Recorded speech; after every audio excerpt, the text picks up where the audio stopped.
আসসালামু আলাইকুম রহমতুল্লাহ। ভয়ানক এয়ার স্ট্রাইকে কেঁপে উঠল বাংলাদেশ সীমান্ত। সেন্ট মার্টিনে হঠাৎ করে সেনা কর্মকর্তাদের নিয়ে বাংলাদেশের সেনা প্রধান ওয়াকারুজ্জামান চৌধুরী উপস্থিত। শুনলে অবাক হয়ে যাবেন যে লোকের উপকার করতে যে এই ধরনের বিপদে পড়তে হবে এটা হয়তো বা বুঝতে পারে নাই বাংলাদেশের সরকারের সহ বাংলাদেশের বাহিনীরা। বাংলাদেশ সীমান্তে ভয়ঙ্কর এয়ার স্ট্রাইক 27শে ডিসেম্বর থেকে শেষ 3 দিন ধরে লাগাতার বাংলাদেশ সীমান্ত কিন্তু রীতিমতো উত্তপ্ত, এবং এই বিষয় নিয়ে বাংলাদেশ সেনাবাহিনী কতটা চিন্তিত বলা কঠিন। সব মিলে সেখানে ব্যাপক উদ্বেগ কাজ করছে।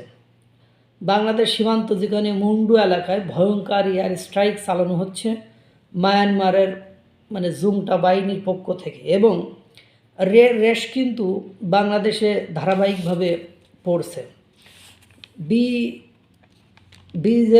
বিজিবি সদস্যরা সীমান্ত থেকে নাকি সরে গিয়েছে, অর্থাৎ তারা সীমান্ত থেকে এই এয়ার স্ট্রাইকের কারণে, কেননা বাংলাদেশ থেকে প্রায় 13 কিলোমিটার দূর থেকে এই ধরনের ভয়ঙ্কর এয়ার স্ট্রাইক গোলাগুলি প্রতিনিয়ত করা হচ্ছে মায়ানমারে। এটা আরাকান আর্মির সাথে জুংটা বাহিনীর একটা ঝামেলা, যার রেশ বাংলাদেশের ভিতরে ঢুকে পড়ার একটা সম্ভাবনা আছে। এর কারণ হলো, আপনারা জানেন যে বাংলাদেশ মানবিক করিডোর তৈরি করতে চেয়েছিল।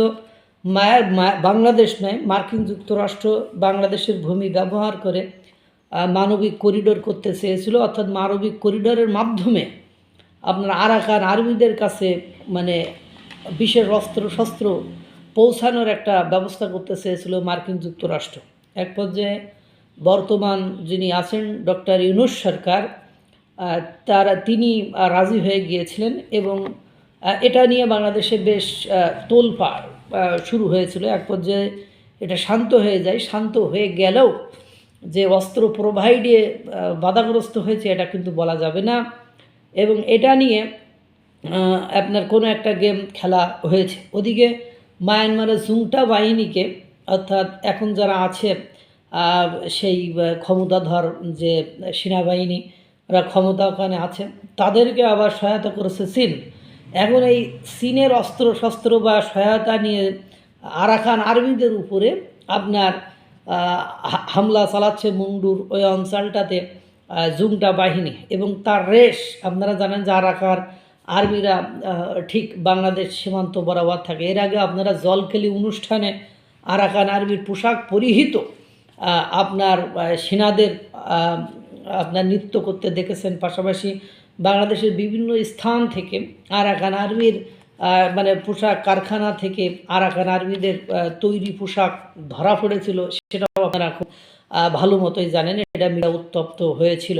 পাশাপাশি আপনারা জানেন সেন্ট মার্টিনে রেস্ট্রিকশন চলছে, সেখানে বছরে 2 মাস খোলা থাকে। সেই 2 মাসের আবার রেস্ট্রিকশন হলো সন্ধ্যার পরে থাকা যাবে না।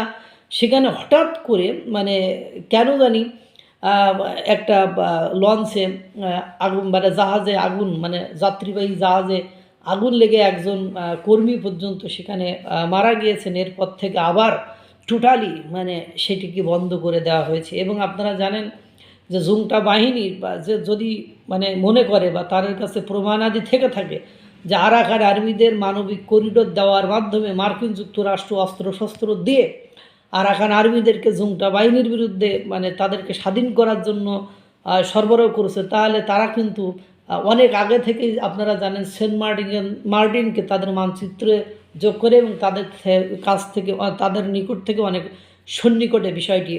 এই জন্য তারা যে কোনো সময় সেন্ট মার্টিনে একটা স্ট্রাইক করতে পারে, বা সেন্ট মার্টিন নিয়ে ঝামেলা করতে পারে, বা এরকমও হতে পারে যে সেন্ট মার্টিন থেকে আরাকান আর্মিদেরকে সাহায্য করার প্ল্যান প্রোগ্রামও তো হতে পারে।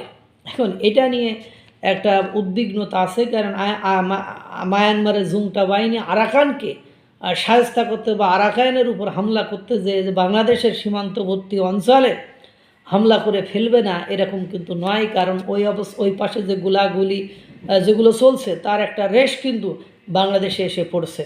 আল্লাহ ভালো জানে, আল্লাহ কী করে। আল্লাহ তাআলা সকলকে ভালো রাখুক, সুস্থ রাখুক। আসসালামু আলাইকুম ওয়া রাহমাতুল্লাহ।